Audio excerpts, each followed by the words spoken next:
Earth's oceans, by far its most important feature. They shape our climate, our culture, and our future. A watery home to 230,000 known species of creatures, much of the ocean's depths remain undiscovered. It is thought that more than 2 million marine species might be in existence. What else lies beneath the surface of these great oceans which cover all but a quarter of this planet? Could there be minefields upon minefields of yet-to-be-discovered resources, exciting new species, miracle plants able to cure our incurable diseases, medicinal properties among the creatures of the deep, intriguing lessons from nature perhaps? Join us as we encounter the bountiful marine life of our oceans that unquestionably form the largest habitable and least explored environment on Earth.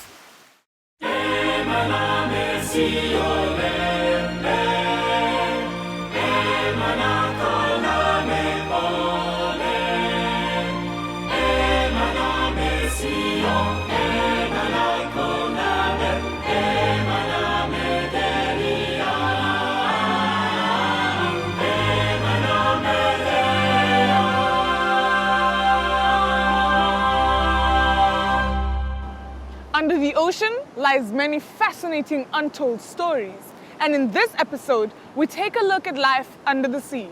All this on Animal Encounters.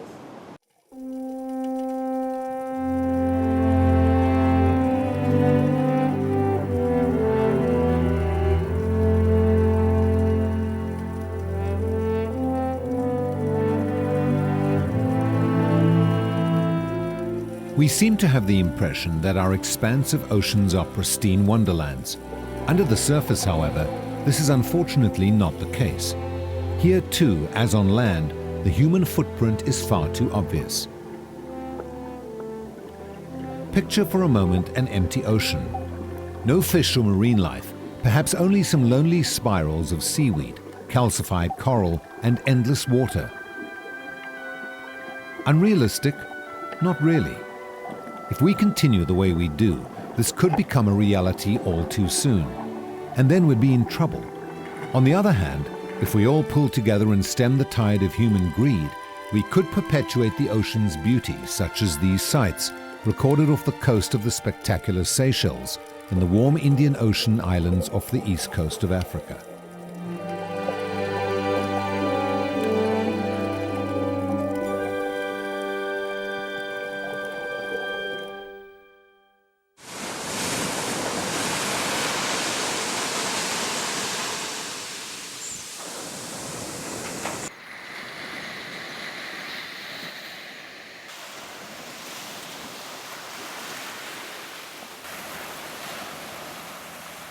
The Seychelles is an archipelago of 115 islands forming one country spanning 1,500 kilometers in the Indian Ocean. These yet unspoilt islands are known for their pristine natural beauty, with many parts still entirely untouched by mankind. Geologically speaking, granite accounts for half the islands while the others are coral atolls. Many are uninhabited. A year-round comfortable tropical climate ensures that visitors are seldom disappointed by the weather. A great and beautiful variety of living species entices divers of all levels below the surface of these clear azure waters.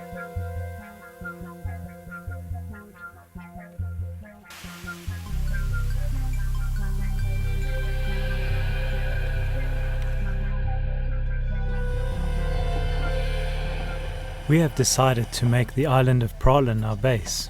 Our first dive is not too far out from one of the beaches here on Praslin, in the waters surrounding a quaint little island by the name of St. Pierre. It's our first day in paradise, and we can't wait to get into the water. As we submerge into the comfortably warm water, it feels at first as if we are in a giant clear blue swimming pool. During the next few days, we are going to try and capture the essence of this beautiful underwater world.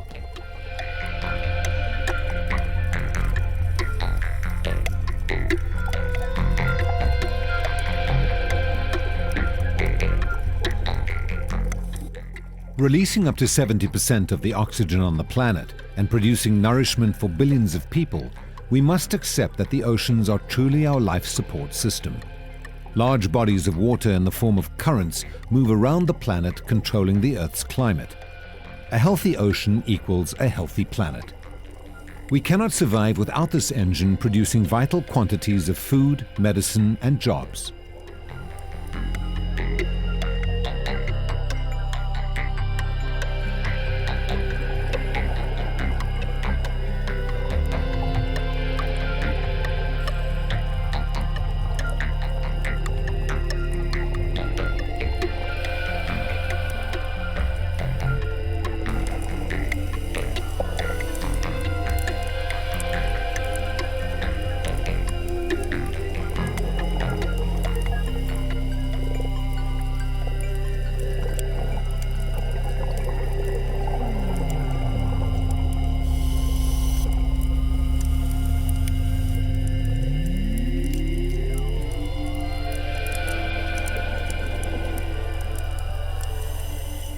The weather and climate are simply a response to the ocean conditions.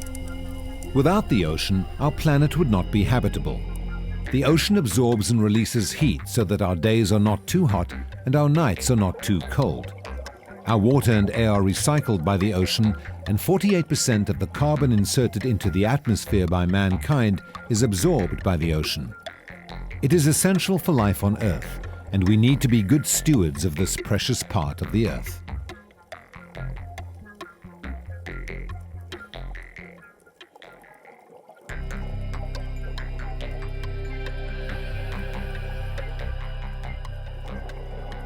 We are very pleased to see a Hawksbill Turtle, and he seems very interested in our camera. Or perhaps it is the reflection of himself in the lens that he's after. Hawksbill turtles sport a tapered head ending in a sharp point like a bird's beak, hence their name. They like to feed on certain sponges and are therefore found near reefs that provide these. They are sadly endangered as a species, like many sea turtles, due mostly to the impact of humans on the environment. In many places, hawksbill eggs are still eaten and they are often killed for their meat and their beautiful shells, even though this turtle has an internationally protected status. Another threat to them is that of fishing nets in which they are often accidentally trapped. Their numbers have decreased by 80% globally over the last century.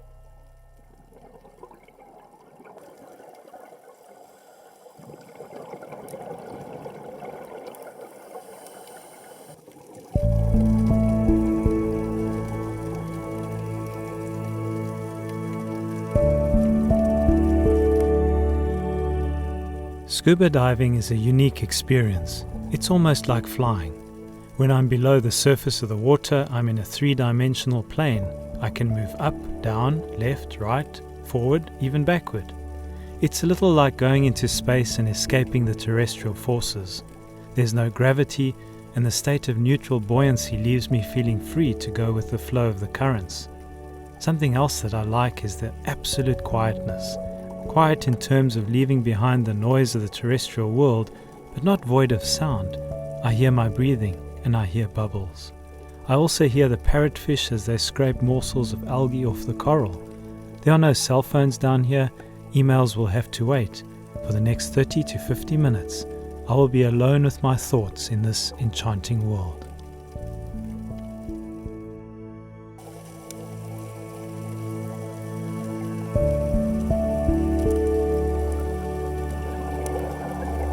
Today we are going on a deep dive in an area where we hope to see some sharks. I sometimes wonder if God didn't purposely help man invent scuba equipment and the ability to breathe underwater so that we can experience this incredible underwater world.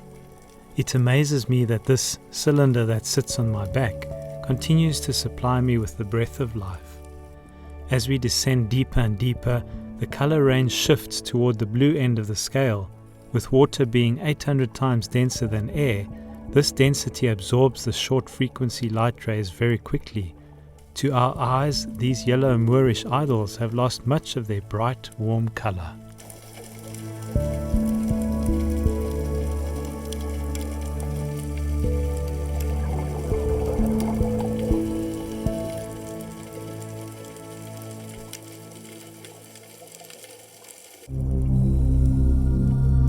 At 30 meters, we spot our first grey reef shark. Soon we see another one circling overhead. For most divers, seeing sharks is the ultimate experience.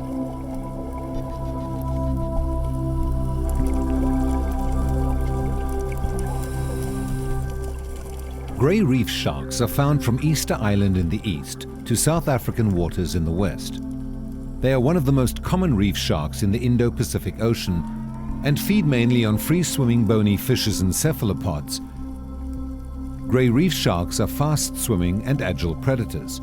They are able to dominate many other shark species on the reef by their aggressive demeanor.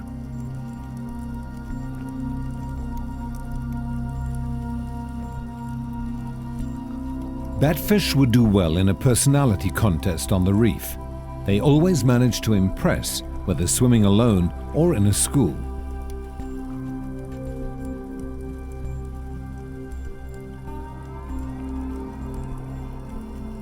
Today we find ourselves using all our energy to move forward because the current is very strong. Such conditions can cause divers to use up to 25% more oxygen than usual.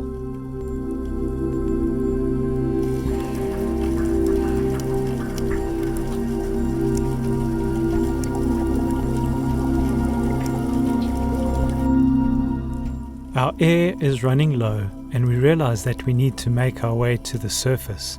I can't help but wonder what other natural treasures are waiting to be discovered here in the depths of the ocean.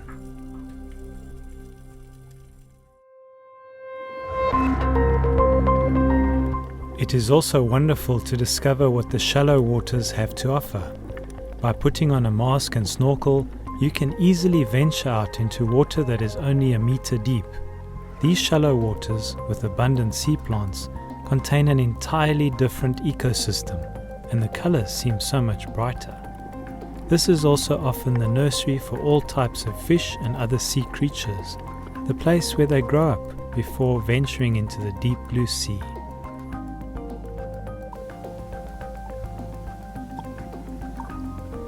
Grey moray eels, being naturally shy, are often found alone in the open amongst seagrass beds. They hunt alone and at night.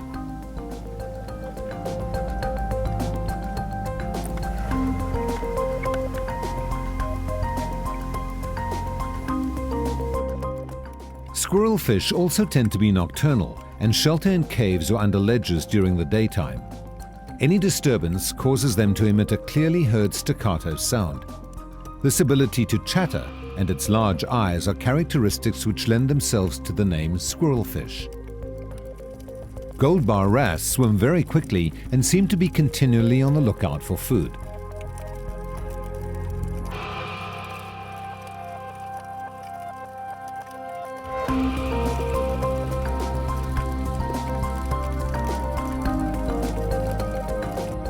Parrot fish play a vital role on the reef.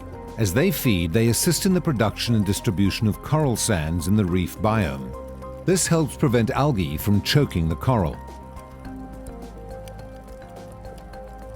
The spectacular color of the powder blue surgeon is an indicator of its health.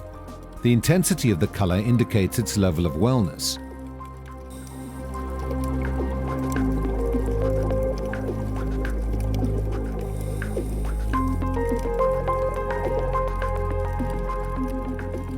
These are just a few of the more than 1,000 species of fish that color the waters of the Seychelles.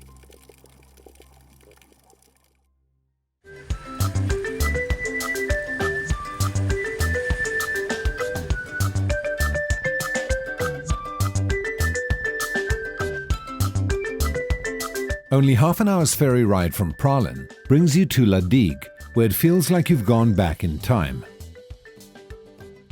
Even today, cars are not encouraged, and you're more welcome to use a bicycle or an ox cart and keep the pace of life here calm and peaceful.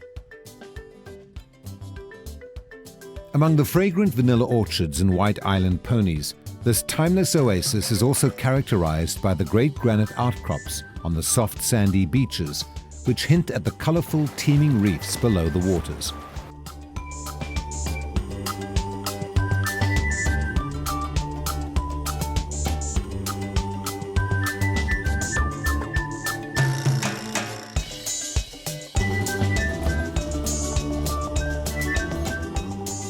Pralen's beaches are wonderful, but visitors would be remiss to leave without a visit to Vallée de Mai, a World Heritage Site.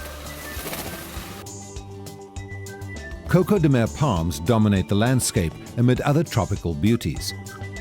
The uniquely shaped coconut bears the largest seed in the plant kingdom.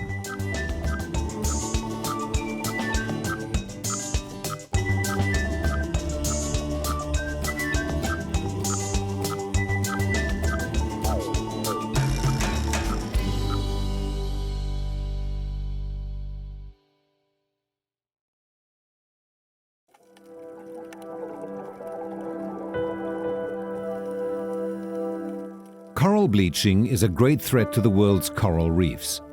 This term is used to refer to the way the increased CO2 levels in the atmosphere directly affect the acidity levels of the oceans.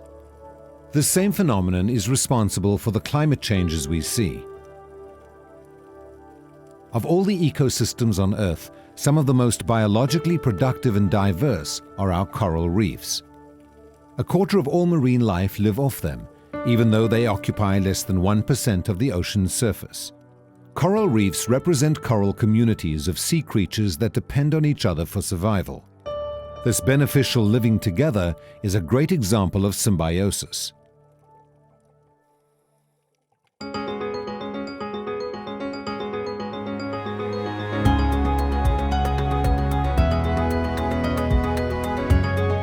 An example of this symbiosis is the critical relationship between the coral polyp and microscopic algal cells called zooxanthellae that live inside them.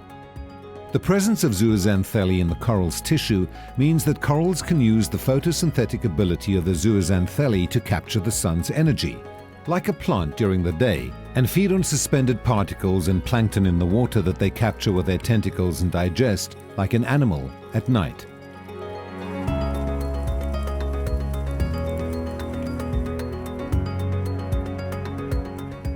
Without this mutually beneficial relationship between the coral reefs and the fish they provide food and shelter for, the whole system of life on a coral reef would fall apart.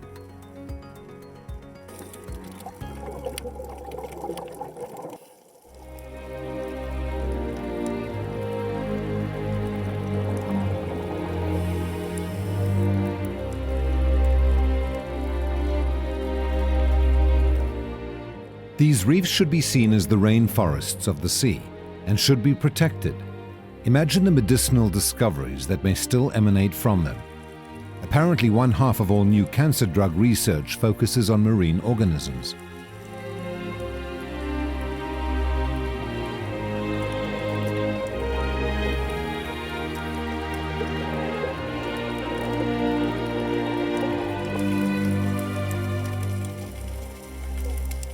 Besides so many varieties of fish and coral, the ocean holds more surprises in the form of other interesting creatures.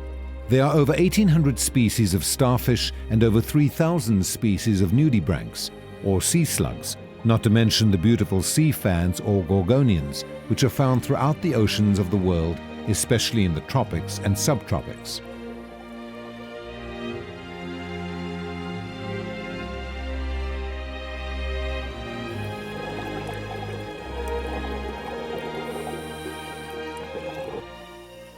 Rays are spectacular ocean creatures, and there are many types in the Seychelles. Most species live on the sea floor. Bottom-dwelling batoids are different from other fish in the way they breathe. They take in water through their spiracles rather than through the mouth. The smaller ray species uses the science of hydrodynamics. To make headway in the strong current, they use the slipstream created by the larger ray to save energy.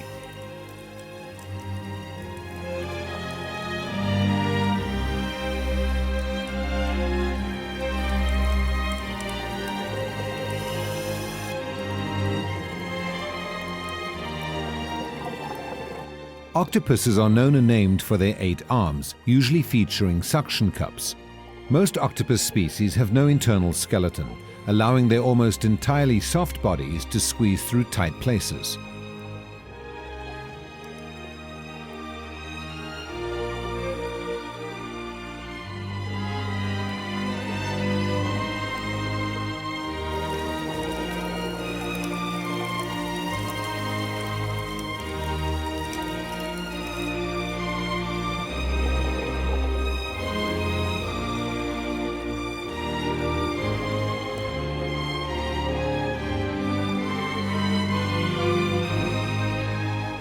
It's time to return to home base, and we signal for the boat to pick us up.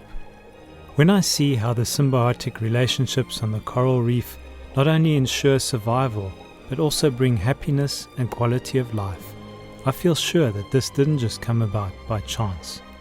As humans, we can learn lessons from the reef. We can learn to help each other and work together for the common benefit of all God's creatures.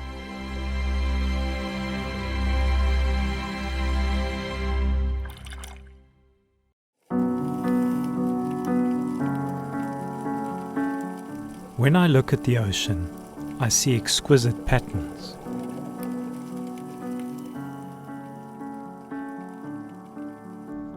I see bouquets of vivid colors that arrest attention. I see shapes that are not only beautiful, but also functional.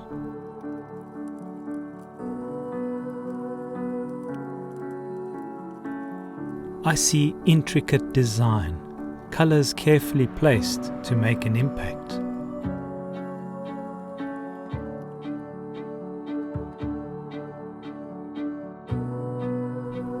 I see technology, hydrodynamics, the natural science of fluids in motion. I see incredible thought that has gone into this creation and design. I see not only quantity but beauty. In a world where success often means one or the other, in God's world, both quantity and quality coexist.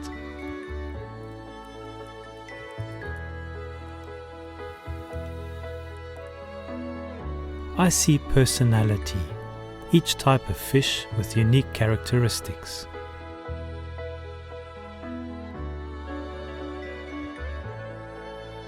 I see community, symbiotic relationships, one hand washing the other. I see cooperation on a grand scale. I see individualists, happy and efficient on their own.